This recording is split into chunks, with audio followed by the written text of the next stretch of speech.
Alors que le millionnaire passait devant le maçon, il s'immobilisa. Son regard resta fixé sur quelque chose de brillant, autour du cou de l'homme. Le pendentif, apparemment ordinaire, cachait un grand secret. Ce qu'il ne savait pas, c'est que cet objet allait changer sa vie. Si cette histoire vous a intéressé, n'oubliez pas de vous abonner à notre chaîne et dites-nous de quelle ville vous nous regardez. On continue. Alexandre Dubois se tenait devant les fenêtres du sol au plafond de son bureau, au dernier étage, contemplant le paysage urbain de Paris qui s'étendait devant lui. Le soleil couchant peignait le ciel de teintes orangées et roses, projetant une lueur dorée sur les élégants immeubles haussmanniens qui parsemaient l'horizon. C'était une vue que la plupart trouveraient à couper le souffle, un témoignage de l'ambition et des réalisations humaines. Pourtant, pour Alexandre, elle ne servait qu'à lui rappeler cruellement le vide qui tourmentait son âme.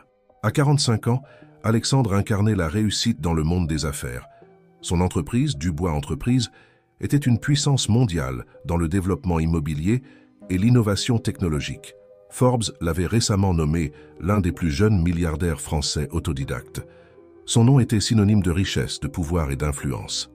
Pour le monde extérieur, Alexandre Dubois avait tout. Mais alors qu'il se tenait là, son reflet le fixant depuis la vitre teintée, Alexandre ressentit la familière douleur de la solitude qui s'insinuait en lui.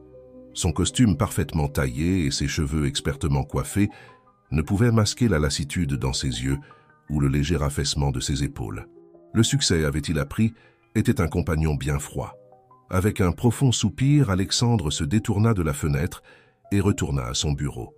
Ses doigts effleurèrent distraitement le bord d'un cadre photo en argent, le seul objet personnel dans ce bureau par ailleurs austère. La photographie montrait un Alexandre beaucoup plus jeune, à peine adolescent, debout entre ses parents. Ils souriaient, leurs yeux emplis de fierté et d'amour. Elle avait été prise quelques jours seulement avant que tout ne change. Le souvenir de ce jour le hantait encore. Les pneus qui crissent, le verre qui se brise, le silence assourdissant qui suivit. En un clin d'œil, son monde avait été bouleversé. Le rapport officiel parlait d'un tragique accident, mais Alexandre avait toujours senti qu'il y avait plus dans cette histoire. C'était un mystère qu'il n'avait jamais pu résoudre, une blessure qui ne s'était jamais vraiment refermée. Un léger coup à la porte le tira de sa rêverie.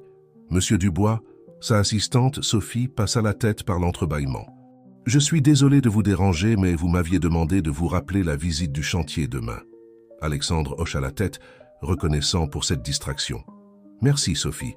À quelle heure la voiture est-elle prévue ?»« 8 heures précises, monsieur. Le chef de projet vous rencontrera sur place à 9 heures. »« Parfait, ce sera tout pour aujourd'hui. Passez une bonne soirée. » Alors que Sophie fermait la porte, le regard d'Alexandre se posa sur les plans du dernier projet de l'entreprise étalé sur son bureau. Le développement des hauteurs de Montmartre était sur le point de devenir l'entreprise la plus ambitieuse de Dubois Entreprises à ce jour. Un complexe résidentiel écologique à la pointe de la technologie qui promettait de révolutionner la vie urbaine. C'était le genre de projet qui cimenterait son héritage dans le monde des affaires. Pourtant, alors qu'il étudiait les plans complexes et les rendus brillants, Alexandre ne pouvait s'empêcher de ressentir qu'il manquait quelque chose. Pas dans les plans eux-mêmes, ceux-ci étaient impeccables, comme toujours, mais dans l'image plus large de sa vie. Il avait bâti un empire, mais à quel prix? Avec un grognement frustré, Alexandre repoussa les papiers et attrapa son téléphone. Son doigt survola la liste des contacts, mais il hésita. Qui pouvait-il appeler? Son cercle social se composait principalement d'associés d'affaires et d'amis de circonstances attirés par sa richesse et son statut. Il n'y avait personne en qui il pouvait vraiment se confier. Personne qui connaissait le véritable Alexandre Dubois derrière le personnage public soigneusement élaboré.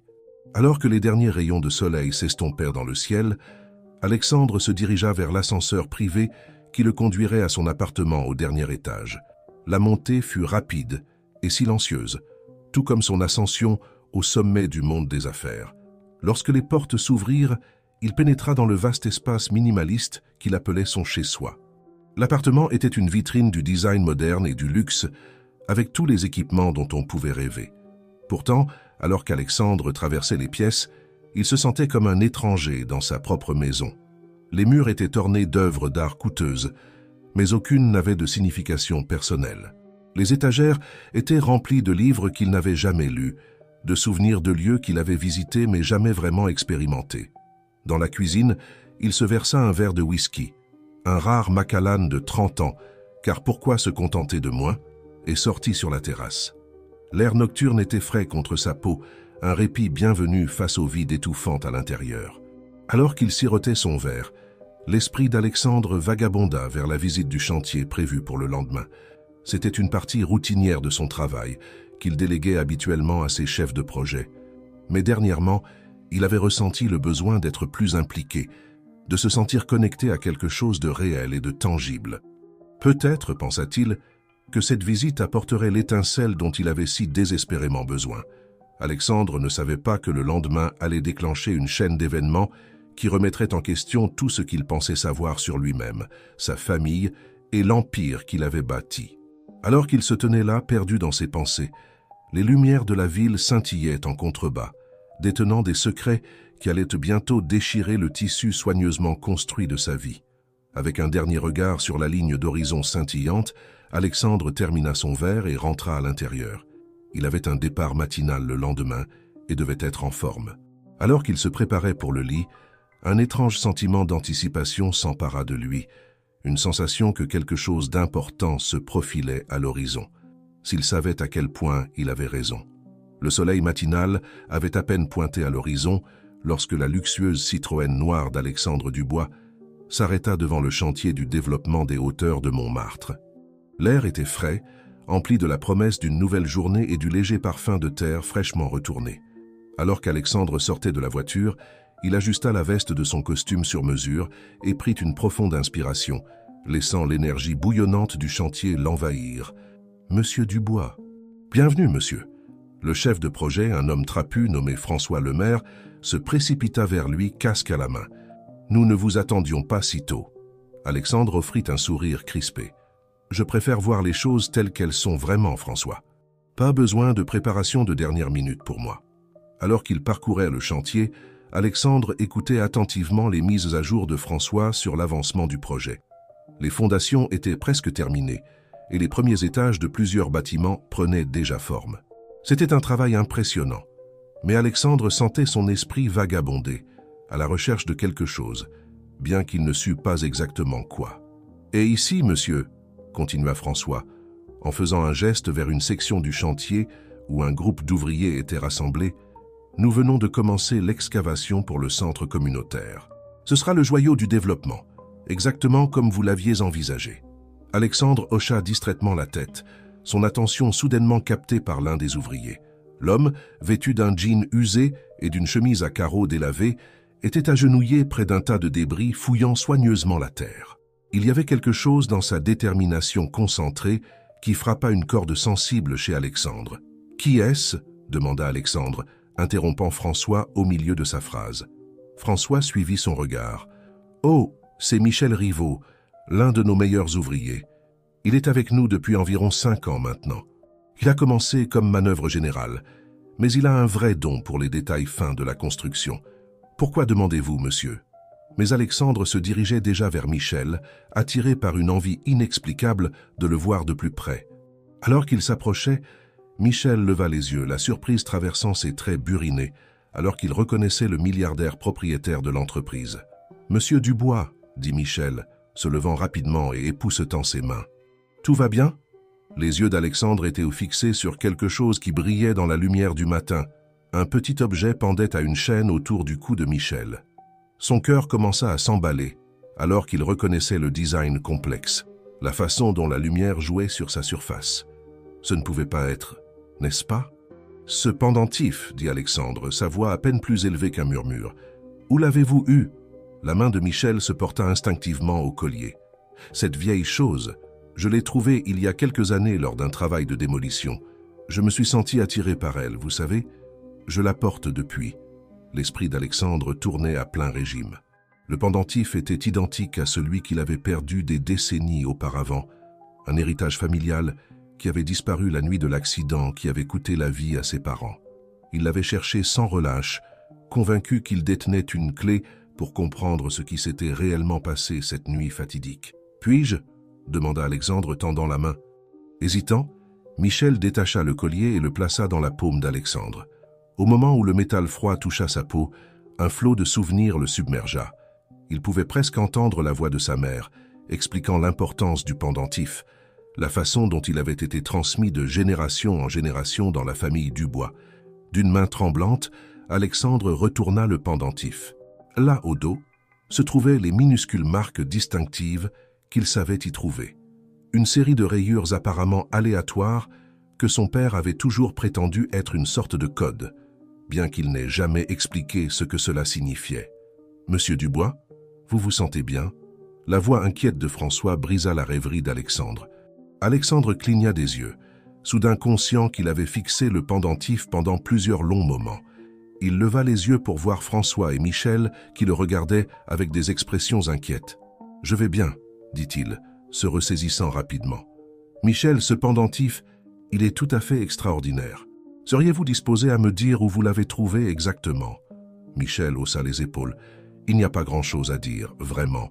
C'était un travail de démolition dans l'ancien quartier industriel. Le bâtiment avait été abandonné depuis des années. Je l'ai trouvé dans un tas de gravats. J'ai pensé que ça avait l'air intéressant. Pourquoi? C'est précieux ou quelque chose comme ça? » L'esprit d'Alexandre tournait à toute vitesse. L'ancien quartier industriel. C'était là que les premières entreprises immobilières de sa famille avaient commencé. Pouvait-il y avoir un lien? « Ça pourrait l'être, » dit Alexandre prudemment. « Seriez-vous ouvert à l'idée de le vendre ?» Les sourcils de Michel se levèrent. « Le vendre? Je ne sais pas, monsieur Dubois. Je m'y suis en quelque sorte attaché au fil des ans. Il m'a porté chance, vous savez. » Alexandre hocha la tête, comprenant parfaitement ce sentiment. « Bien sûr, je respecte cela. Mais j'aimerais vous faire une offre. Nommez votre prix. » Les yeux de Michel s'écarquillèrent et il échangea un regard déconcerté avec François. « Je ne saurais même pas par où commencer, monsieur. Que diriez-vous de ceci ?» dit Alexandre, une idée se formant. « Gardez le pendentif pour l'instant, mais j'aimerais vous embaucher pour un projet spécial, personnel, sans rapport avec le chantier de construction. Cela impliquerait de me dire tout ce dont vous vous souvenez sur l'endroit où vous avez trouvé ce pendentif et éventuellement de m'aider à enquêter davantage. Je doublerai votre salaire actuel pour la durée du projet. Qu'en dites-vous » Michel semblait abasourdi. « Oui, bien sûr, monsieur Dubois. Ce serait un honneur. » Alexandre ressentit une vague d'excitation, la première véritable étincelle d'enthousiasme qu'il avait éprouvée depuis des années. « Excellent. François, j'espère que vous pourrez vous passer de Michel pendant un moment. C'est de la plus haute importance pour moi. » François hocha la tête, bien qu'il parût complètement confus. « Bien sûr, monsieur.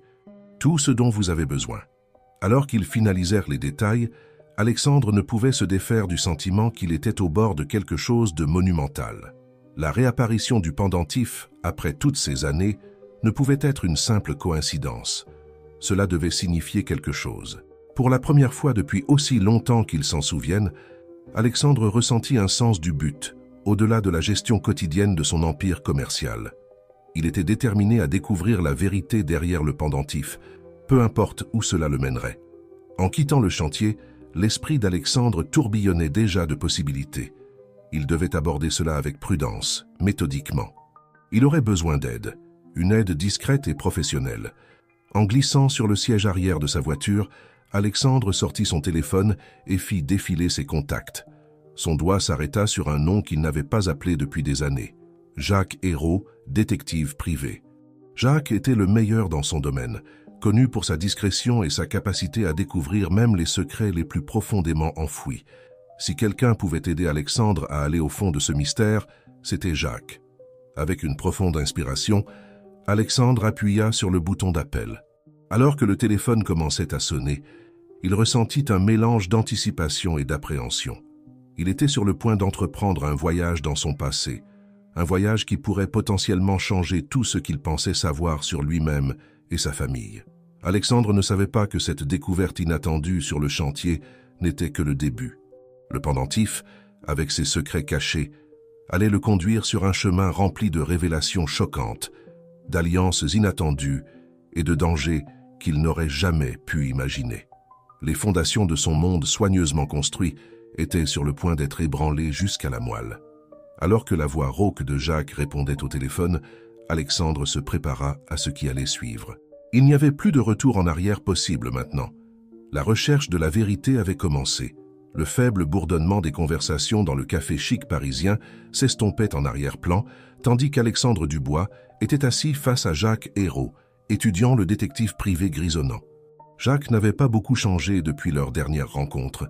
Toujours les mêmes yeux bleus perçants, la même aura d'intensité tranquille qui avait fait de lui la personne de référence pour l'élite parisienne lorsqu'elle avait besoin de réponses. « Alors, Alex, » dit Jacques, sa voix rendue rauque par des années de nuit blanche et trop de cigarettes, « qu'est-ce qui t'amène à me contacter après tout ce temps? Ça doit être quelque chose d'important pour t'arracher à ta tour d'ivoire. » Les doigts d'Alexandre se crispèrent autour de sa tasse de café. « C'est à propos de mes parents, Jacques, de ce qui s'est réellement passé la nuit de leur mort. » Les sourcils de Jacques se haussèrent, mais il resta silencieux, attendant qu'Alexandre poursuive. Prenant une profonde inspiration, Alexandre raconta les événements survenus sur le chantier de construction, décrivant le pendentif et sa réapparition inattendue. Tandis qu'il parlait, il pouvait voir l'esprit de Jacques travailler, reliant des points qu'Alexandre lui-même ne pouvait pas encore voir. « Intéressant », médita Jacques lorsqu'Alexandre eut terminé. « Très intéressant. Mais Alex, tu sais aussi bien que moi que l'enquête sur l'accident de tes parents a été minutieuse.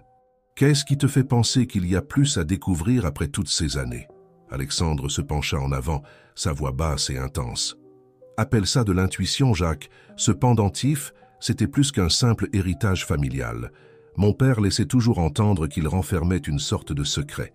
Je pense qu'il pourrait être lié à la raison de leur mort. » Les yeux de Jacques se plissèrent. « C'est une accusation lourde de conséquences, Alex. Tu parles potentiellement de découvrir une dissimulation vieille de plusieurs décennies. Es-tu sûr de vouloir t'engager sur cette voie? Ça pourrait te mener à des endroits auxquels tu n'es pas préparé. » La mâchoire d'Alexandre se crispa. « J'ai vécu trop longtemps avec cette incertitude, Jacques. J'ai besoin de connaître la vérité, quelle qu'elle soit.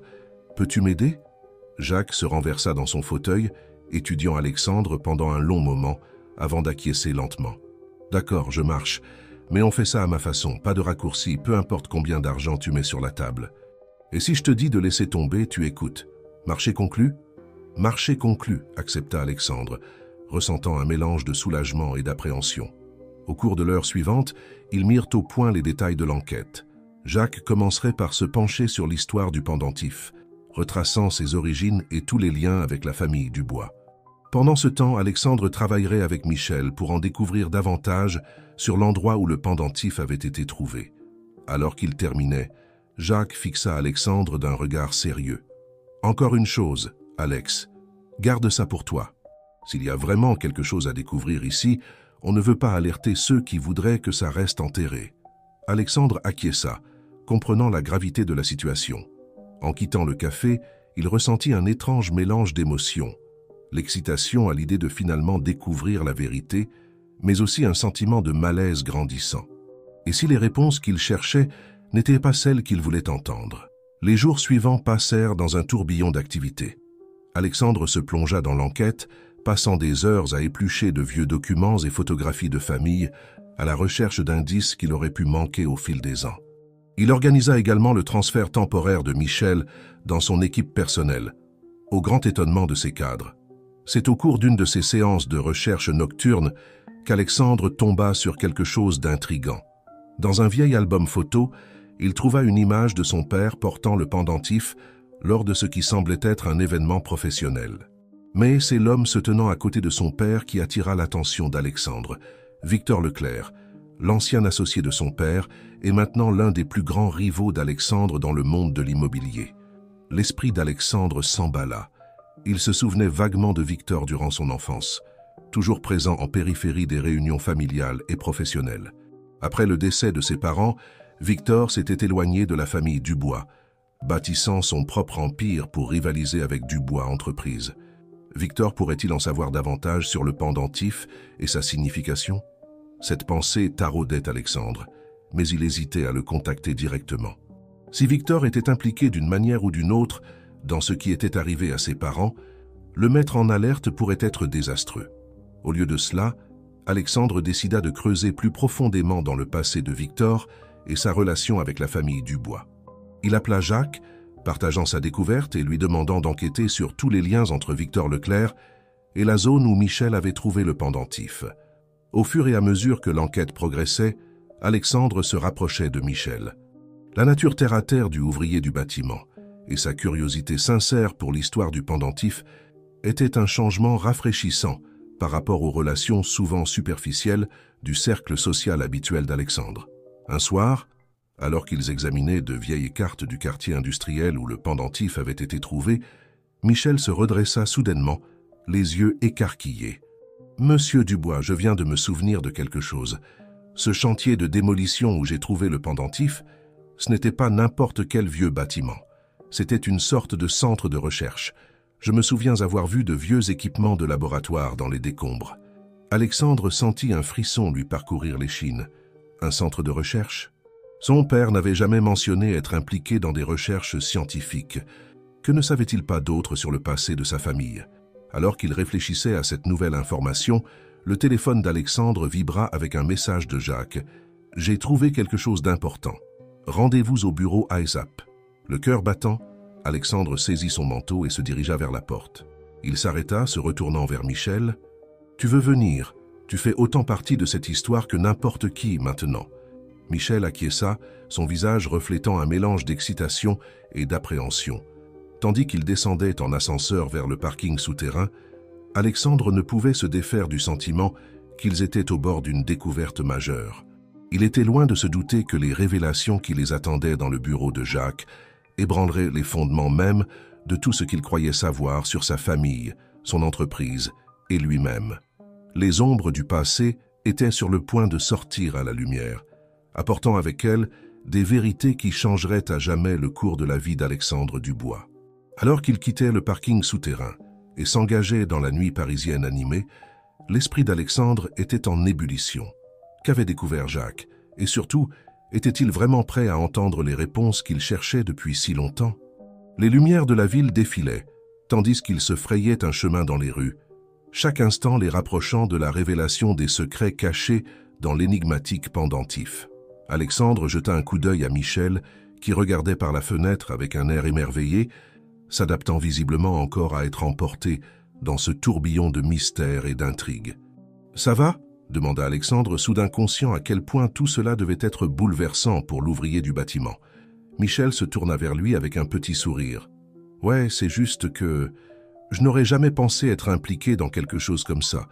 C'est comme dans un film, vous savez. » Alexandre hocha la tête, comprenant très bien. La vie a une façon de nous surprendre, parfois d'une manière qu'on n'aurait jamais imaginée. Alors qu'ils approchèrent du bureau de Jacques, Alexandre ressentit un mélange d'anticipation et d'appréhension. Quoi que Jacques ait découvert, il savait que cela changerait tout. Le pendentif, autrefois symbole de perte et de questions sans réponse, détenait maintenant la clé pour dévoiler la vérité sur le passé de sa famille. Prenant une profonde inspiration, Alexandre sortit de la voiture prêt à affronter les révélations qui les attendaient. Le voyage qui avait commencé par une rencontre fortuite sur un chantier de construction était sur le point de prendre un nouveau tournant inattendu, les plongeant plus profondément dans un réseau de secrets soigneusement dissimulés depuis des décennies. La vérité, réalisa Alexandre, était enfin à portée de main. Mais à quel prix viendrait-elle? Les lumières fluorescentes du bureau de Jacques Zéro projetaient une lueur crue sur les papiers et photographies éparpillées sur son bureau. Alexandre et Michel étaient assis dans un silence tendu tandis que Jacques faisait les 100 pas, son visage marqué par un mélange d'excitation et d'inquiétude. « Très bien, Alex, » dit Jacques, s'installant finalement dans son fauteuil en cuir usé. « Ce que je m'apprête à te dire, c'est énorme, et ce n'est pas joli. Tu es sûr de vouloir l'entendre ?» Alexandre se pencha en avant, les mains serrées. « J'ai besoin de savoir, Jacques, quoi que ce soit. » Jacques acquiesça, prenant une profonde inspiration avant de se lancer. Ce centre de recherche dont Michel a parlé, ce n'était pas n'importe quel laboratoire. C'était un projet gouvernemental secret, nom de code Prométhée. Ton père et Victor Leclerc étaient tous deux impliqués, avec une équipe de scientifiques de haut niveau. L'esprit d'Alexandre tournait à plein régime. Son père impliqué dans un projet gouvernemental secret, cela semblait impossible. Quel genre de projet? D'après ce que j'ai pu reconstituer, il travaillait sur une sorte de technologie énergétique avancée, quelque chose qui aurait pu révolutionner l'ensemble de l'industrie. Mais c'est là que ça devient flou. Jacques fit une pause, ses yeux se verrouillant sur ceux d'Alexandre. Il y a des rapports faisant état de préoccupations éthiques, d'expériences repoussant les limites de ce qui était considéré comme sûr ou légal. Michel s'agita inconfortablement sur son siège. Quel rapport avec le pendentif? Jacques se tourna vers l'ouvrier du bâtiment. C'est là que ça devient intéressant. Le pendentif n'est pas qu'un simple héritage familial. C'est une clé. Une clé? Répéta Alexandre, sa voix à peine plus qu'un murmure. Jacques acquiesça, sortant une photo haute résolution du pendentif. Tu vois ces marques au dos? Ce ne sont pas des rayures aléatoires. C'est un code hautement sophistiqué. J'ai fait examiner ça par un expert en cryptographie. Il n'a pas pu le déchiffrer entièrement, mais il est certain que c'est lié au projet Prométhée. La tête d'Alexandre tournait. Il repensa à toutes les fois où son père avait fait allusion à l'importance du pendentif, toujours avec ce mélange de fierté et était-ce de la peur dans ses yeux. Donc, tu es en train de dire que mon père cachait des secrets gouvernementaux dans un héritage familial? Il semblerait, confirma Jacques, mais il y a plus. J'ai enquêté sur l'accident qui a coûté la vie à tes parents. Alex, ce n'était pas un accident. Ces mots frappèrent Alexandre comme un coup physique. Il avait toujours soupçonné qu'il y avait plus dans cette histoire, mais l'entendre confirmer. Qu'est-ce que tu veux dire, Jacques? Les preuves pointent vers un sabotage. Quelqu'un voulait faire taire tes parents et il voulait ce pendentif. La voix de Jacques était grave. Je pense que ton père savait qu'il était en danger. Il a dû cacher le pendentif, espérant garder en sécurité les secrets qu'il contenait. Michel, qui avait écouté attentivement, prit soudain la parole. Mais si le pendentif était si important, pourquoi ne l'ont-ils pas trouvé? Pourquoi est-il resté simplement dans les décombres de ce vieux laboratoire pendant des années? C'était une bonne question, et Alexandre se tourna vers Jacques avec expectative. Le détective haussa les épaules. C'est l'un des nombreux mystères que nous devons encore résoudre. Mais voici un autre rebondissement, le terrain où se trouvait ce laboratoire. Il a récemment été acheté par nul autre que l'entreprise de Victor Leclerc. Alexandre sentit un frisson lui parcourir l'échine. « Tu penses que Victor est impliqué dans tout ça ?»« Je pense, dit Jacques avec précaution, que Victor Leclerc en sait beaucoup plus qu'il ne le laisse paraître. Et je pense qu'il est temps que nous ayons une petite conversation avec lui. » Le silence tomba dans la pièce, tandis que le poids des révélations de Jacques s'installait sur eux. L'esprit d'Alexandre tournait à plein régime, essayant de concilier ces nouvelles informations avec les souvenirs de ses parents, de son enfance. Combien de ce qu'il pensait savoir était un mensonge? « Que fait-on maintenant » demanda Michel, brisant le silence. Alexandre se leva, une détermination nouvelle dans les yeux. « On continue à creuser. Jacques, je veux que tu continues d'enquêter sur le projet Prométhée. Découvre tout ce que tu peux sur qui était impliqué et sur quoi il travaillait réellement. » Jacques acquiesça. « Et Victor? Laisse-le moi, dit Alexandre, sa voix dure. Je pense qu'il est temps que je rende visite à l'ancien ami de mon père. » Alors qu'il quittait le bureau de Jacques, s'avançant dans l'air frais de la nuit, Alexandre ressentit un étrange mélange d'émotions. La vérité qu'il avait cherchée si longtemps commençait enfin à se dévoiler, mais elle s'avérait bien plus complexe et dangereuse qu'il ne l'avait imaginé. Michel tomba en cadence à ses côtés. « Monsieur Dubois, je sais que je ne suis qu'un ouvrier du bâtiment, mais je veux aider. Quoi que ce soit, je suis impliqué maintenant. Et je veux aller jusqu'au bout. » Alexandre regarda l'homme qui avait involontairement déclenché toute cette chaîne d'événements. Il y avait de la sincérité dans les yeux de Michel, une détermination qu'Alexandre respectait. « Merci Michel, j'ai le sentiment que nous aurons besoin de toute l'aide possible. » Alors qu'il roulait à travers la ville, les lumières scintillantes de Paris semblaient différentes aux yeux d'Alexandre maintenant. Derrière la façade de richesse et de pouvoir, combien d'autres secrets se cachaient dans l'ombre? Combien d'autres vies avaient été façonnées par des vérités cachées et des dangers inavoués? Une chose était claire, le pendentif était plus qu'un simple lien avec son passé. C'était une clé pour déverrouiller un mystère qui allait bien au-delà de la famille Dubois. Et Alexandre était déterminé à aller jusqu'au bout, quel qu'en soit le coût. De retour dans son penthouse, Alexandre se tenait près de la fenêtre, le pendentif lourd dans sa main. Il pensait à ses parents, aux secrets qu'ils avaient emportés dans leur tombe. Avaient-ils essayé de le protéger? Ou avaient-ils été pris dans quelque chose qui les dépassait? Alors que les premières lueurs de l'aube commençaient à strier le ciel, Alexandre prit une décision.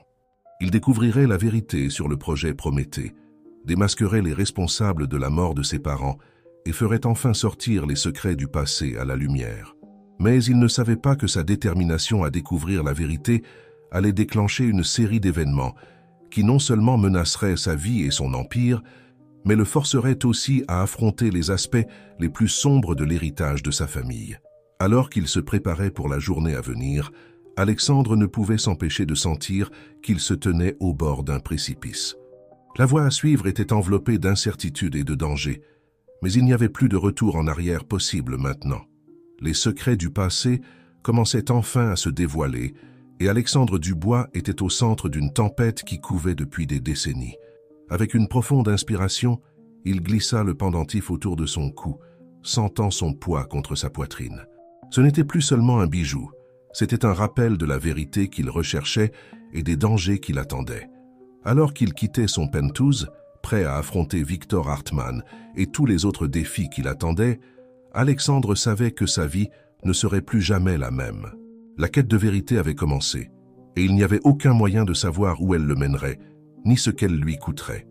Mais une chose était certaine, Alexandre Dubois était prêt à affronter ce qui allait suivre, armé de sa détermination à découvrir la vérité et de sa résolution à réparer les torts du passé, quels que soient minces les secrets cachés dans l'ombre de l'histoire de sa famille. L'architecture moderne et élégante du siège de Hartmann Industries se dressait devant Alexandre alors qu'il sortait de sa voiture. Le bâtiment était un témoignage du succès de Victor Hartmann, une tour étincelante de verre et d'acier qui rivalisait même avec Dubois Entreprises dans sa grandeur. Tandis qu'Alexandre redressait sa cravate et prenait une profonde inspiration, il ne pouvait s'empêcher de ressentir une pointe d'appréhension. Il s'apprêtait à confronter un homme qui avait autrefois été comme un oncle pour lui, un homme qui pourrait détenir la clé pour résoudre le mystère entourant la mort de ses parents. « Monsieur Dubois », une voix l'interpella, interrompant ses pensées. Alexandre se retourna pour voir une jeune femme se précipiter vers lui, une tablette à la main. « Je suis Amanda Chen, l'assistante exécutive de Monsieur Hartmann. Il vous attend. » Alexandre hocha la tête, suivant Amanda dans le bâtiment. Alors qu'il montait dans l'ascenseur jusqu'au dernier étage, il pouvait sentir le poids du pendentif contre sa poitrine, un rappel constant de la raison de sa présence ici. Le bureau de Victor Hartmann était exactement comme Alexandre s'en souvenait lors de ses visites d'enfance, vaste avec des fenêtres du sol au plafond offrant une vue panoramique sur la ville. Victor lui-même se tenait près de la fenêtre, ses cheveux argentés et son costume impeccable, contrastant fortement avec l'énergie juvénile qui émanait encore de lui. « Alexandre », dit Victor, se retournant avec un sourire chaleureux qui n'atteignait pas tout à fait ses yeux. « Cela fait bien trop longtemps. À quoi dois-je le plaisir de cette visite ?»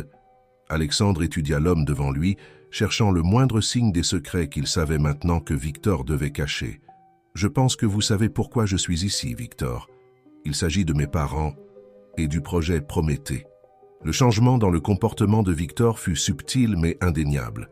Un resserrement autour des yeux, une légère tension dans les épaules. « Je vois, » dit-il, sa voix soigneusement neutre. « Et qu'est-ce que tu penses savoir exactement sur Prométhée ?»« Je sais que c'était un projet gouvernemental impliquant une technologie énergétique avancée, » dit Alexandre, observant attentivement Victor. « Je sais que mon père était impliqué, et vous aussi. Et je sais que c'est lié à la mort de mes parents. » Victor garda le silence pendant un long moment, son regard fixé sur la ville en contrebas. Lorsqu'il parla enfin, sa voix était lourde d'un mélange de résignation et de quelque chose qu'Alexandre n'arrivait pas tout à fait à identifier, peut-être du regret. « Tu joues à un jeu dangereux, Alexandre. Il y a des forces à l'œuvre ici que tu ne peux pas comprendre. » Victor se retourna pour lui faire face, son expression grave. « Ce qui est arrivé à tes parents était une tragédie, mais fouiller dans le passé ne les ramènera pas. Cela ne fera que te mettre en danger. » Alexandre sentit sa colère monter. « Donc, vous admettez que vous savez quelque chose? Que cachez-vous, Victor? De quoi s'agissait-il vraiment le projet Prométhée ?» Victor soupira, s'asseyant derrière son bureau. Il était censé être révolutionnaire, une énergie propre et illimitée qui aurait pu changer le monde. Mais il y a eu des complications, des préoccupations éthiques. Ton père voulait tout arrêter, mais d'autres... Il voya le potentiel pour quelque chose de bien plus puissant qu'une simple source d'énergie. « Que voulez-vous dire ?» insista Alexandre, le cœur battant. « La technologie que nous avons développée, entre de mauvaises mains, elle pourrait être transformée en arme. Ton père a découvert cela et a menacé de tout révéler. C'est pourquoi... Victor s'interrompit, incapable de finir sa phrase. Alexandre eut l'impression que le sol s'effondrait sous ses pieds. C'est pourquoi ils ont été tués, finit-il, sa voix à peine plus qu'un murmure. Victor hocha solennellement la tête. J'ai essayé de les prévenir, de les protéger, mais j'étais trop tard. Quand j'ai réalisé ce qui se passait, c'était déjà fait. Et le pendentif? Demanda Alexandre, sa main touchant inconsciemment l'objet suspendu à son cou. Les yeux de Victor s'élargirent légèrement. Tu l'as? Alexandre, tu dois être prudent. Ce pendentif contient des informations qui pourraient tout exposer. Le projet, la dissimulation, tous ceux impliqués. Il y a des gens qui feraient n'importe quoi pour mettre la main dessus. Comme pour confirmer ses paroles, la porte du bureau s'ouvrit brusquement. 3 hommes en costume sombre entrèrent, leurs mains se dirigeant vers l'intérieur de leur veste, d'une manière qui ne laissait que peu de doute sur leurs intentions. « Monsieur Hartmann », dit l'un d'eux, sa voix froide. « Nous prenons les choses en main à partir d'ici. » Victor se leva, le visage pâle. « Messieurs, ceci est une réunion privée. Je dois insister. » « Votre insistance est notée, » le coupa l'homme, « mais nous avons des ordres. Monsieur Dubois, si vous voulez bien nous suivre. » L'esprit d'Alexandre tournait à toute vitesse. Qui étaient ces hommes? Des agents gouvernementaux? Des agents de sécurité privée? Il jeta un coup d'œil à Victor, voyant un mélange de peur et de résignation sur le visage du vieil homme. En cet instant, Alexandre prit une décision en une fraction de seconde. D'un mouvement rapide, il renversa le lourd bureau en chêne de Victor, créant une barrière entre eux et les intrus. Le bruit de coups de feu emplit l'air alors qu'Alexandre saisissait le bras de Victor, l'entraînant vers une porte latérale. « Par ici !» cria Victor par-dessus le chaos, guidant Alexandre vers un escalier caché. « Il y a une sortie privée au niveau inférieur. » Alors qu'ils dévalèrent les escaliers, les alarmes retentissant autour d'eux, l'esprit d'Alexandre tourbillonnait de questions. Qui étaient ces hommes? Comment avait-il su qu'il était là? Et surtout, en qui pouvait-il avoir confiance maintenant? Ils sortirent en trombe du bâtiment dans une ruelle arrière, les bruits de la poursuite pas loin derrière eux. Victor sortit son téléphone, composant rapidement un numéro. « Nous avons besoin d'une extraction maintenant », aboya-t-il dans l'appareil avant de se tourner vers Alexandre. « J'ai une planque. Nous pouvons nous y cacher jusqu'à ce que nous trouvions notre prochaine étape. » Alexandre hésita, incertain de pouvoir faire confiance à l'homme qui lui avait caché tant de secrets. Mais avec le bruit des pas qui se rapprochaient, il réalisa qu'il n'avait guère le choix. Alors qu'il montait dans une voiture banalisée qui semblait apparaître de nulle part, Alexandre ne pouvait s'empêcher de sentir qu'il venait de franchir un point de non-retour. La recherche de la vérité sur le passé de ses parents avait maintenant mis sa propre vie en danger, et il se précipitait vers un avenir incertain avec un homme en qui il n'était pas sûr de pouvoir avoir confiance. La voiture filait à travers les rues de la ville, se faufilant dans la circulation avec une aisance manifeste. L'esprit d'Alexandre tournait à toute vitesse, essayant de traiter tout ce qui venait de se passer. Il se tourna vers Victor, qui fixait droit devant lui, les jointures blanches alors qu'il agrippait la coudoir. « Victor, j'ai besoin de réponses, » exigea Alexandre. Qui étaient ces hommes? Jusqu'où cela va-t-il? Victor soupira, rencontrant finalement le regard d'Alexandre. « Cela va jusqu'au plus haut niveau, Alex. Des responsables gouvernementaux, des dirigeants d'entreprises, même certains intérêts étrangers, ils sont tous impliqués. La technologie que nous avons développée, ce n'est plus seulement une question d'énergie maintenant. Ça est une question de pouvoir, de contrôle. » Alors que la voiture s'engageait dans une série de rues de plus en plus étroites, Alexandre sentit le poids de la situation s'abattre sur ses épaules. Il avait commencé ce voyage à la recherche de réponses sur ses parents, mais il se retrouvait maintenant au centre d'une conspiration qui menaçait d'ébranler les fondements même de la société. La planque, lorsqu'ils y arrivèrent enfin, était un appartement sans prétention dans un quartier tranquille.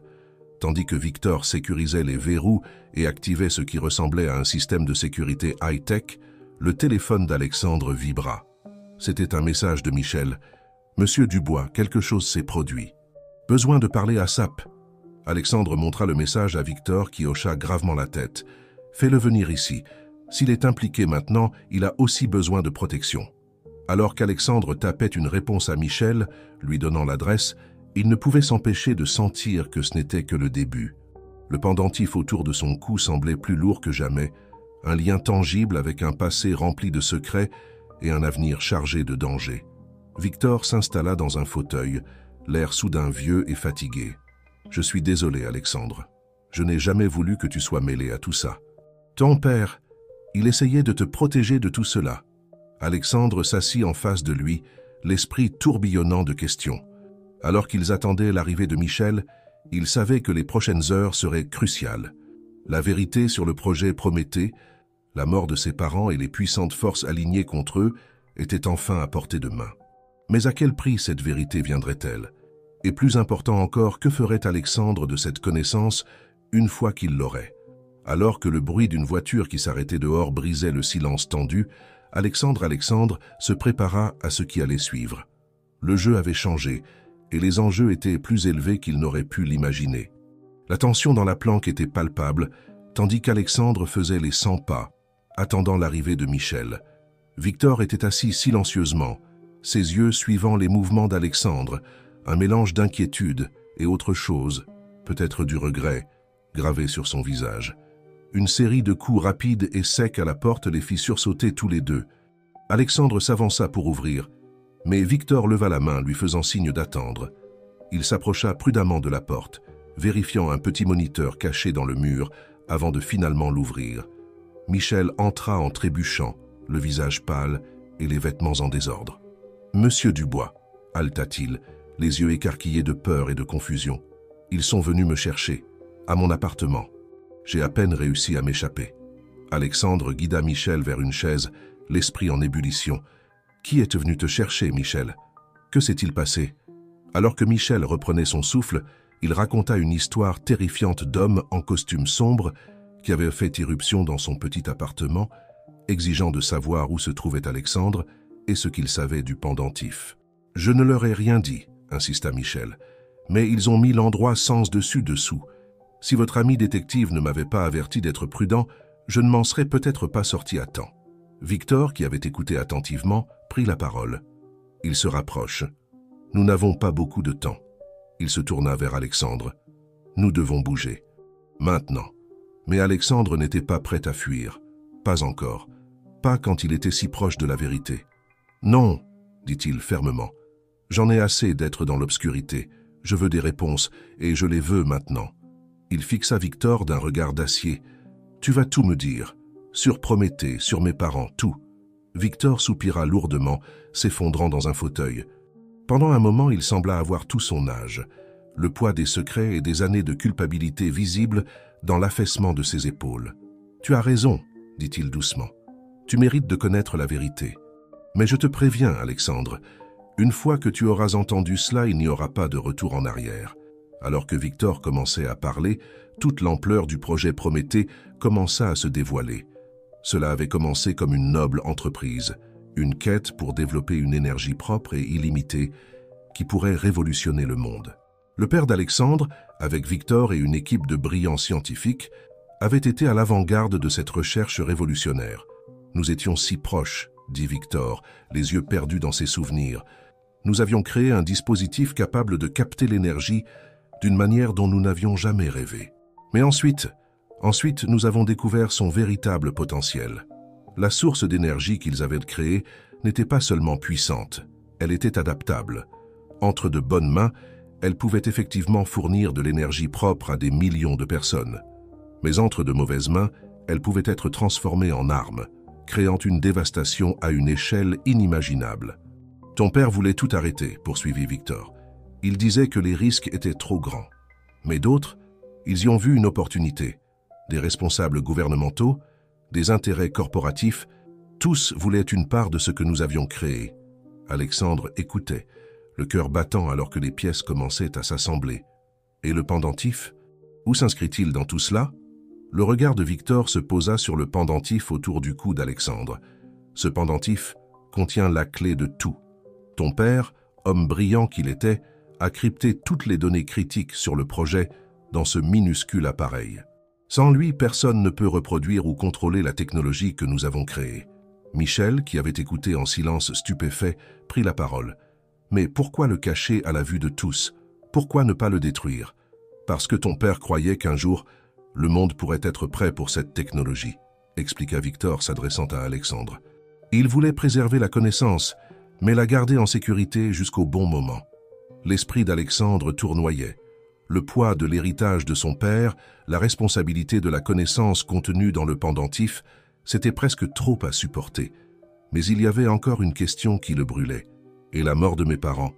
C'était vraiment à cause de cela? Le visage de Victor s'assombrit. Oui, quand ton père a menacé de tout révéler, de tout arrêter, certaines parties ont décidé qu'il représentait un trop grand risque. J'ai essayé de le prévenir, de protéger ta famille, mais j'étais trop tard. La pièce tomba dans un lourd silence alors que la vérité des paroles de Victor s'enfonçait. Alexandre ressentit un mélange d'émotions, le chagrin pour ses parents, la colère envers les responsables et une détermination grandissante à obtenir justice. Mais avant que quiconque ne puisse parler, le bruit de pneus qui crissent à l'extérieur brisa le moment. Victor fut sur ses pieds en un instant, se dirigeant vers la fenêtre. « Ils nous ont trouvés », dit-il sombrement. « Nous devons bouger. Maintenant. » Alors qu'il se hâtait de rassembler ce qu'il pouvait, l'esprit d'Alexandre tournait à toute vitesse avec les implications de ce qu'il avait appris.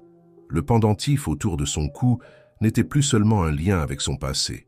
C'était une clé qui pourrait façonner l'avenir du monde entier. Ils se faufilèrent par une sortie cachée à l'arrière, juste au moment où le bruit de verre brisé résonnait depuis l'avant de la planque. Alors qu'ils couraient à travers des ruelles faiblement éclairées, le poids de la situation pesait sur Alexandre. Il n'était plus seulement un homme d'affaires prospère à la recherche de réponses sur son passé.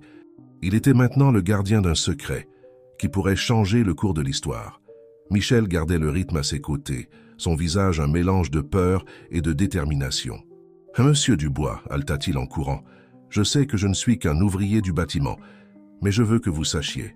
Je suis avec vous dans cette histoire, quoi qu'il arrive. » Alexandre ressentit une vague de gratitude envers cet homme qui avait été involontairement entraîné dans ce monde dangereux. « Merci, Michel. Et s'il te plaît, appelle-moi Alexandre. » Alors qu'ils atteignaient une rue animée, Victor les fit monter dans une voiture qui attendait. « J'ai encore une planque, » dit-il, alors qu'ils s'éloignaient à toute vitesse. « Mais après ça, nous serons livrés à nous-mêmes. Nous avons besoin d'un plan. » Alexandre acquiesça, son esprit déjà en train de réfléchir. Il pensa à ses vastes ressources, ses connexions, l'empire qu'il avait construit. Pour la première fois, il le vit non seulement comme un témoignage de sa réussite, mais comme un outil, un moyen de découvrir la vérité et de protéger l'héritage que son père lui avait confié. « J'ai une idée, dit-il, sa voix stable malgré le chaos des dernières heures. Mais c'est risqué.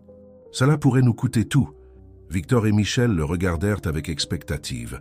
À ce moment-là, Alexandre sut que quoi qu'il arrive ensuite, ces deux hommes, l'un de son passé, l'autre d'une rencontre fortuite, seraient des alliés cruciaux dans le combat à venir.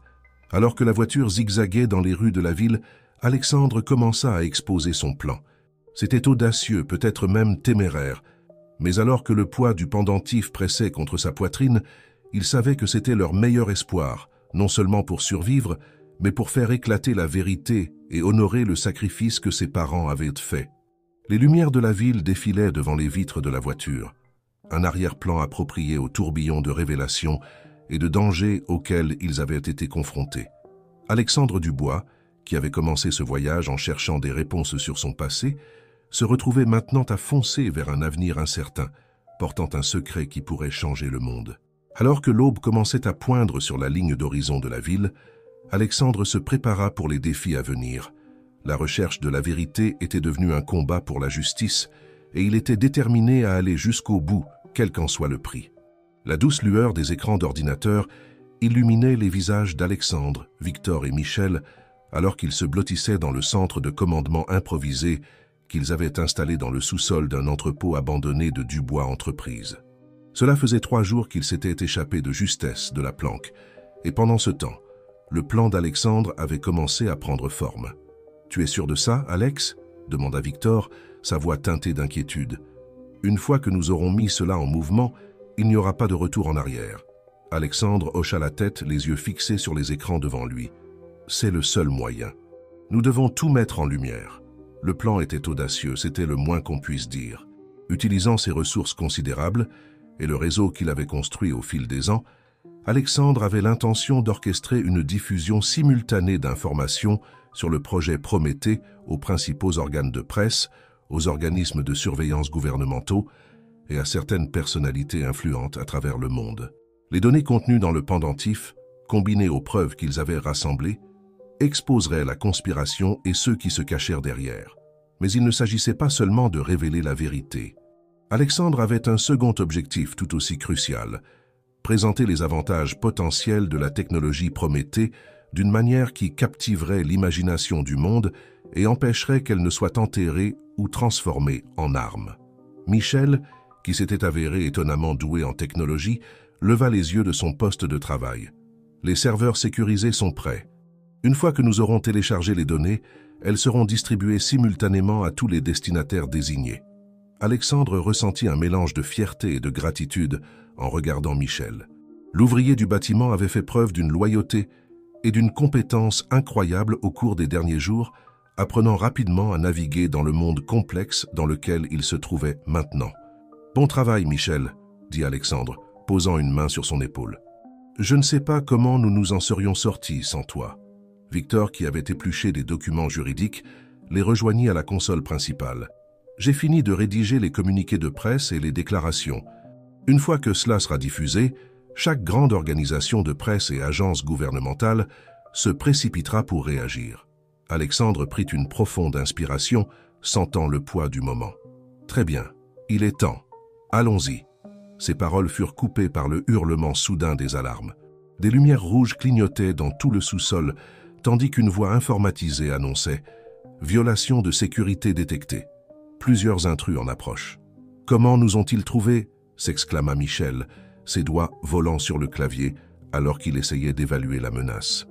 Le visage de Victor pâlit. « Ils ont dû nous suivre d'une manière ou d'une autre.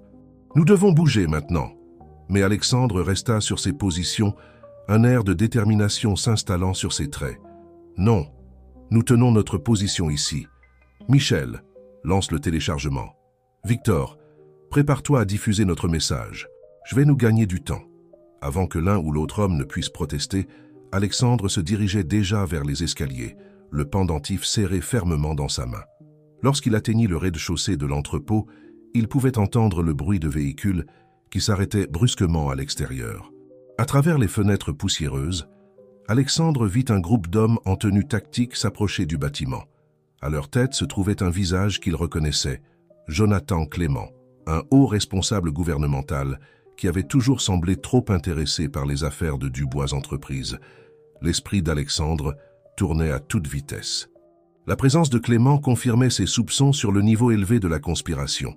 Prenant une profonde inspiration, il sortit à découvert, les mains levées. « Monsieur Clément », appela Alexandre, sa voix stable malgré les battements de son cœur. « Je pense qu'il est temps que nous ayons une conversation. » Les yeux de Clément se plissèrent alors qu'il faisait signe à ses hommes de tenir leur position. « Alexandre Dubois, vous nous avez menés dans une sacrée chasse. Où est le pendentif ?»« En sécurité, » répondit Alexandre, son esprit travaillant furieusement pour gagner du temps. « Mais avant que vous ne fassiez quoi que ce soit de téméraire, vous devriez savoir que dans quelques minutes, la vérité sur le projet Prométhée sera révélée au monde entier. Il n'y a plus moyen de l'arrêter maintenant. » Le visage de Clément se décomposa un instant, une lueur de panique traversant ses traits. « Vous bluffez. Vous n'avez aucune idée de ce à quoi vous vous attaquez, Dubois. Les forces en jeu ici dépassent votre compréhension. »« Oh, je pense comprendre parfaitement, » rétorqua Alexandre. « Je sais tout sur la source d'énergie que mon père a aidé à créer. Je sais comment elle a été transformée en arme contre sa volonté. Et je sais tout sur la dissimulation qui a conduit à la mort de mes parents. » Tandis qu'Alexandre parlait, il pouvait voir l'incertitude se répandre parmi les hommes de Clément. Certains échangèrent des regards mal à l'aise, visiblement pas pleinement conscients de ce dans quoi ils s'étaient impliqués. Clément, sentant qu'il perdait le contrôle de la situation, fit un pas en avant. « Réfléchissez à ce que vous faites, Alexandre. Le chaos que cela va provoquer, les dommages à la sécurité nationale. Est-ce vraiment ce que vous voulez ?» Le regard d'Alexandre ne faiblit pas. « Ce que je veux, c'est la vérité. Ce que je veux, c'est la justice pour mes parents et tous les autres qui ont été réduits au silence. Ce que je veux, c'est que cette technologie soit utilisée pour l'amélioration de l'humanité, pas comme une arme ou un outil de contrôle. » À cet instant, le téléphone d'Alexandre vibra dans sa poche. Un rapide coup d'œil confirma ce qu'il espérait. Un message de Michel. « Téléchargement terminé. » Diffusion lancée. Un lent sourire s'étala sur le visage d'Alexandre alors qu'il se retournait vers Clément. C'est fait. Dans quelques instants, le monde entier saura tout. Le choix que vous devez faire maintenant, monsieur Clément, c'est de décider si vous voulez être considéré comme faisant partie du problème ou de la solution. La tension dans l'air était palpable, tandis que Clément luttait avec la décision qui se présentait à lui. Au loin, on pouvait entendre des sirènes approcher, probablement les autorités répondant aux informations qui venaient d'être divulguées. Soudain, l'un des hommes de Clément baissa son arme. « Monsieur, je ne peux pas faire partie de ça. Ce n'est pas juste. » Un par un, d'autres suivirent de son exemple, s'éloignant de leur chef. Clément, voyant son soutien s'effriter, laissa échapper un soupir de défaite. « C'est fini, n'est-ce pas ?» Alexandre acquiesça, sentant un mélange de soulagement et de justification l'envahir. « Oui, mais c'est aussi un nouveau départ. La vérité est maintenant connue.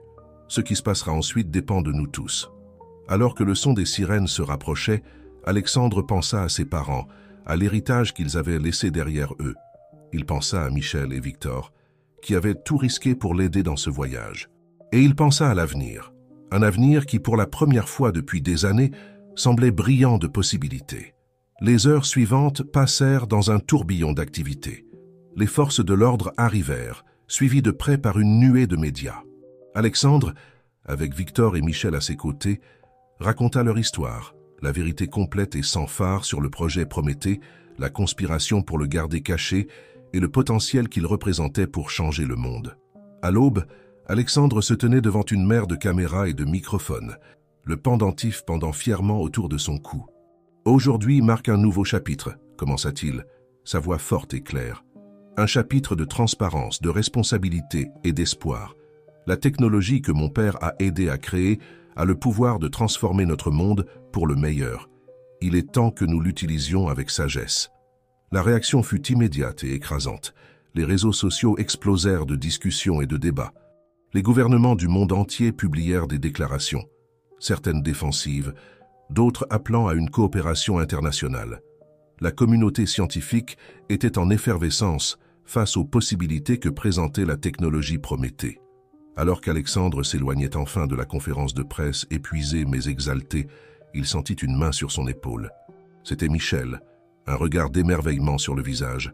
« On l'a fait », dit Michel, secouant la tête d'incrédulité. « On l'a vraiment fait. » Alexandre sourit, ressentant un sentiment de paix qu'il n'avait pas éprouvé depuis des années. « Oui, nous l'avons fait, mais notre travail ne fait que commencer. » Victor les rejoignit, ses yeux brillants d'un mélange de fierté et de détermination. « Alors, quelle est la suite, Alex ?» Alexandre regarda l'horizon de la ville, les premiers rayons du soleil scintillant sur les bâtiments. Le monde avait changé du jour au lendemain, et il savait que les défis à venir seraient immenses. Mais pour la première fois depuis aussi longtemps qu'il s'en souvienne, il se sentait vraiment vivant, vraiment plein de sens. « Maintenant, dit-il, sa voix emplie de conviction, nous construisons l'avenir dont mon père rêvait, ensemble. » Alors qu'ils se tenaient là, les trois alliés improbables, un milliardaire, un ancien conspirateur et un ouvrier du bâtiment, Alexandre savait que c'était plus qu'un simple tournant dans sa vie. C'était un tournant pour le monde. Et il était prêt à affronter tout ce qui viendrait ensuite, armé de la vérité, soutenu par des amis loyaux et motivé par la vision d'un avenir meilleur. La technologie Prométhée n'était plus un secret à cacher ou une arme à craindre.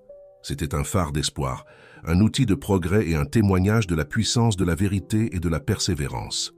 Alors que le nouveau jour se levait, Alexandre Dubois se tenait prêt à ouvrir la voie vers un avenir plus brillant, honorant la mémoire de ses parents et accomplissant un destin qu'il n'avait jamais su l'attendre. Un an s'était écoulé, depuis le jour où Alexandre Dubois s'était tenu devant le monde et avait révélé la vérité sur le projet Prométhée. Les mois qui avaient suivi avaient été un tourbillon d'activités, de défis et de changements sans précédent. Alors qu'Alexandre contemplait par la fenêtre de son bureau, maintenant situé dans le tout nouveau centre de recherche Prométhée, il s'émerveillait de tout ce qui s'était passé en si peu de temps. La révélation de la technologie Prométhée avait envoyé des ondes de choc à travers la communauté mondiale. Le chaos et l'incrédulité initiaux avaient cédé la place à une vague d'espoir et d'innovation. Les gouvernements et les entreprises du monde entier s'étaient précipités pour s'adapter à cette nouvelle réalité, certains embrassant le potentiel de changement positif, tandis que d'autres luttaient pour maintenir le statu quo.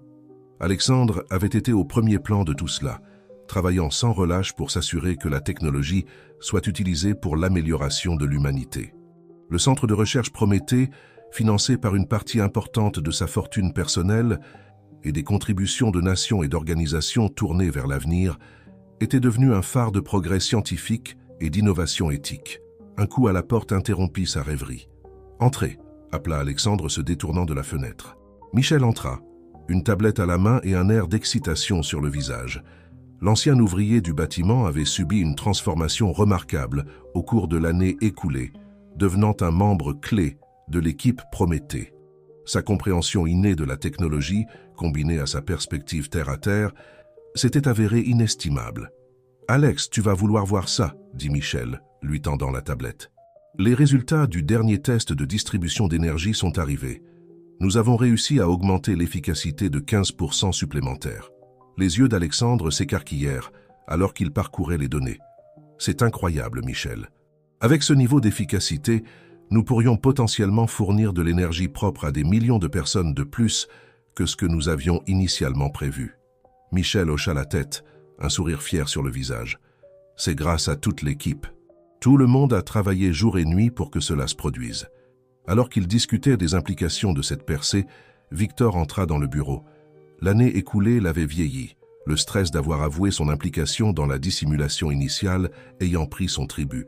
Mais il y avait maintenant une légèreté en lui, un sens du but qui venait du travail pour réparer les torts du passé. « Messieurs, » dit Victor, « je déteste interrompre, mais nous avons une situation qui requiert notre attention immédiate. » Alexandre et Michel échangèrent des regards inquiets. Malgré l'accueil globalement positif de la technologie Prométhée, il y avait encore ceux qui cherchaient à l'exploiter ou à la supprimer. Ils avaient fait face à de nombreux défis au cours de l'année écoulée, de tentatives d'espionnage industriel à des manœuvres politiques visant à contrôler la technologie. « De quoi s'agit-il, Victor ?» demanda Alexandre, se préparant à de mauvaises nouvelles. L'expression de Victor était grave. « Nous avons reçu des renseignements indiquant qu'un groupe de nations voyous tente de transformer une version de la technologie Prométhée en arme. Ils prétendent avoir répliqué nos recherches. » La pièce tomba dans un silence pesant alors que le poids de cette information s'installait. C'était le scénario qu'ils avaient craint depuis le début. L'utilisation abusive de la technologie à des fins destructrices. L'esprit d'Alexandre tournait à plein régime, considérant leurs options. Ils avaient mis en place de nombreuses garanties pour prévenir exactement cette situation, mais la menace avait toujours plané. Maintenant, il semblait qu'ils allaient faire face à leur plus grand défi à ce jour. « Très bien, » dit Alexandre, sa voix ferme et déterminée. « Nous savions que ce jour pourrait arriver. Il est temps de mettre notre plan de contingence en action. » Au cours des heures suivantes, le centre Prométhée bourdonna d'activité. Des équipes de scientifiques, d'éthiciens et de diplomates furent mobilisées. Alexandre, Michel et Victor travaillèrent sans relâche, coordonnant leurs réponses et contactant leur réseau d'alliés à travers le monde. À la tombée de la nuit, Alexandre se retrouva une fois de plus devant la fenêtre de son bureau, le poids du pendentif lourd contre sa poitrine. Il pensa à ses parents, à l'héritage qu'ils avaient laissé derrière eux, et à la responsabilité qui reposait maintenant sur ses épaules. Un léger coup à la porte le tira de ses pensées. C'était Sophie, son assistante de longue date, qui était restée à ses côtés à travers tous les bouleversements de l'année écoulée. « Monsieur Dubois, dit-elle doucement, il y a quelqu'un ici pour vous voir. » Elle dit que c'est urgent. Alexandre se retourna, sa curiosité piquée. « Qui est-ce » Elle dit s'appeler Dr Elena Rossi. Elle affirme avoir des informations sur la tentative d'armement. Les sourcils d'Alexandre se levèrent.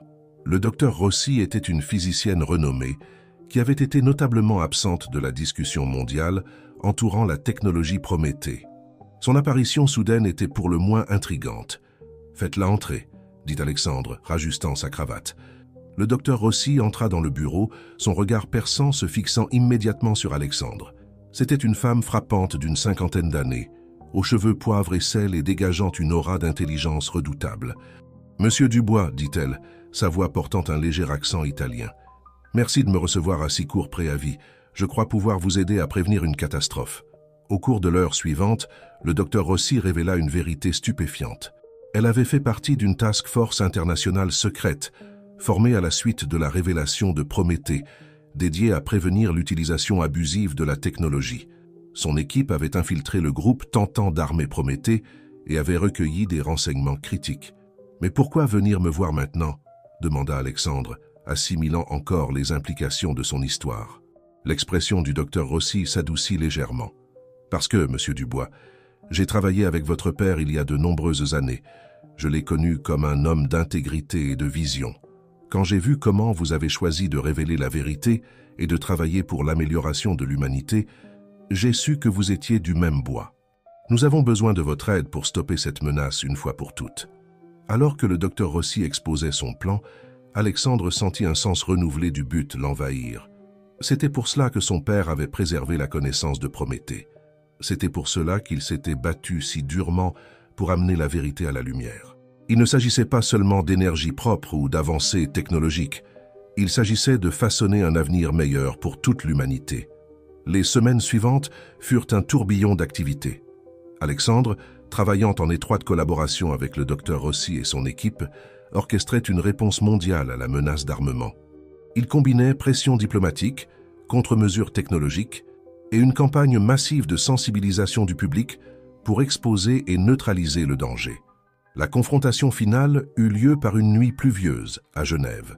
Alexandre se tenait devant le Conseil de sécurité des Nations Unies, le pendentif autour de son cou brillant sous les projecteurs.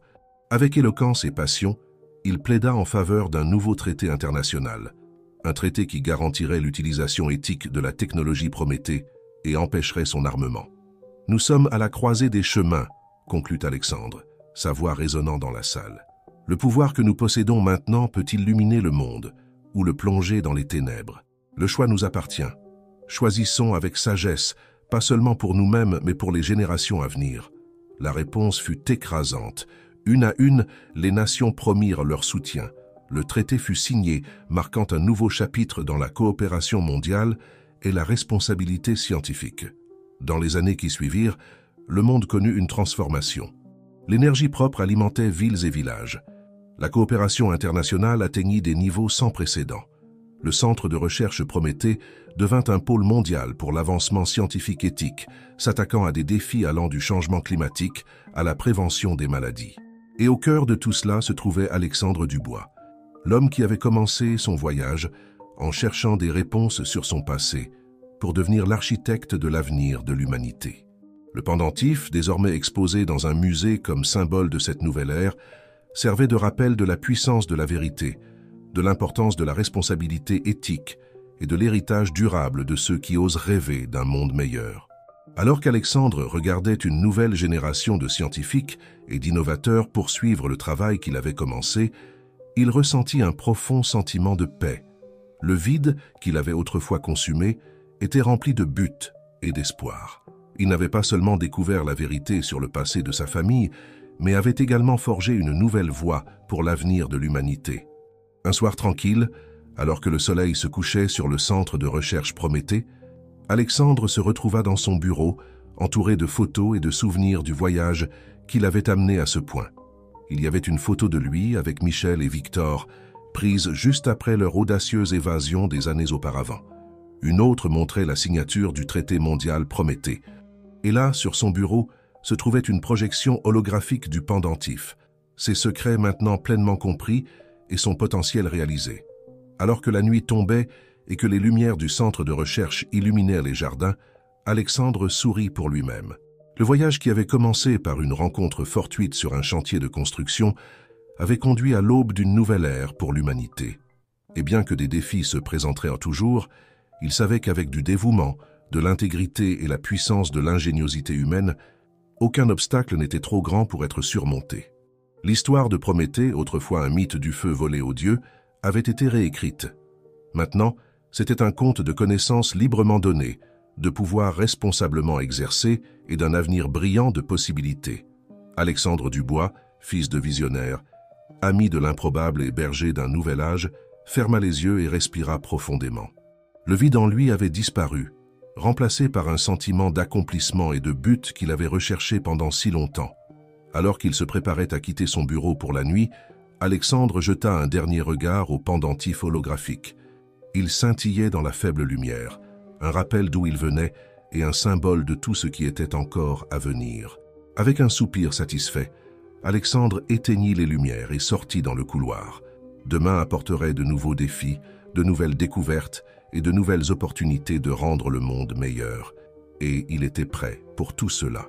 L'héritage de Prométhée vivait non pas dans un pendentif ou une pièce de technologie, mais dans les cœurs et les esprits de ceux qui osaient rêver d'un avenir plus radieux.